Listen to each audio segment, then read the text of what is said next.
Monsieur le ministre, la parole est à Madame Cécile Untermaier.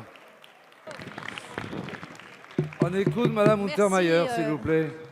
Merci, Monsieur le Président. Ma question s'adressait à Monsieur le ministre de l'Intérieur. Sans doute ne vous paraîtra-t-elle pas fondamentale, encore que pour moi, elle est absolument essentielle, puisqu'il s'agit de la vie quotidienne des Français et de notre souci de ne pas enquiquiner la vie des Français, et d'autre part parce que c'est une question qui, à mon avis, est majeure, parce que le politique ne doit pas se désengager de la question de la machine administrative.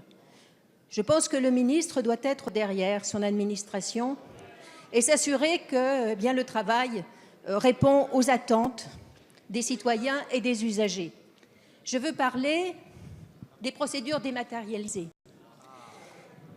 des titres, des cartes grises, des permis de conduire, qui se sont généralisés donc depuis novembre 2017, avec des difficultés tout à fait indescriptibles, qui font que les usagers poussent la porte de nos permanences.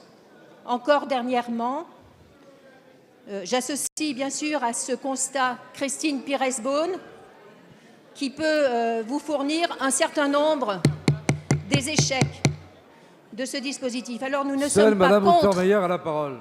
Nous ne sommes pas contre cette automatisation, bien évidemment, mais par contre nous considérons absolument indispensable que des mesures soient prises pour garantir une intervention humaine quand le dysfonctionnement de l'interface numérique ne fonctionne pas. Et c'est sur ce point-là, Monsieur le ministre, que nous vous demandons des engagements forts en nous ne rappelant pas ce qui a été fait par le passé, mais ce qui est fait pour l'avenir et pour régler enfin des questions angoissantes qui concernent l'ensemble des citoyens. Merci Madame. La parole est à Monsieur Mounir Majoubi, secrétaire d'État chargé du numérique. Monsieur le Président, Mesdames et Messieurs les députés, Madame la députée Untermaier, votre question pose sur la numérisation de la procédure de la carte grise, mais elle porte en fait sur la numérisation de tous les services publics. Et quand on numérise, il faut qu'on pose des principes. On ne numérise pas que pour limiter les coûts, on numérise pour augmenter aussi le service rendu aux citoyens.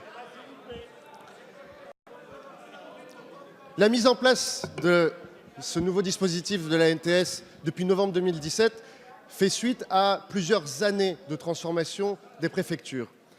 Alors oui, plusieurs milliers de Français ont été pénalisés. Et nous allons en parler et je vais vous expliquer comment nous allons nous occuper d'eux. Mais je voudrais que l'on parle des 5,8 millions de cartes grises qui ont été délivrées depuis novembre 2017. Ce sont 5,8 millions de demi-journées de travail qui n'ont pas eu à être posées auprès des employeurs. Pour ces 5,8 millions de cartes, il faut dire que ça a fonctionné. Alors que fait-on pour le stock, ceux qui attendent, ces dizaines de milliers de Français qui attendent? Eh bien, nous proposons 3 solutions à court terme, 3 solutions à long terme.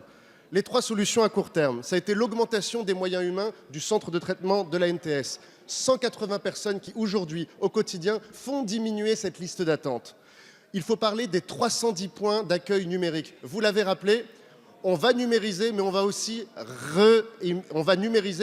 réhumaniser. Ces 310 points d'accueil numérique, ce sont 310 lieux de la République dans les préfectures et les sous-préfectures où un être humain vous accueille, vous oriente. Et il faut parler des 90 personnes qui, à titre exceptionnel, depuis 3 mois, participent à traiter ce flux. Dans quelques semaines, il n'y aura plus de dossiers qui seront en souffrance. Et ça, c'est un engagement que nous avons pris. Sur le long terme, des solutions, simplifier les procédures et mener au quotidien une politique d'inclusion numérique qui permet aux 20% des Français les plus éloignés d'être accompagnés dans leur démarche. Merci Monsieur le ministre. La parole est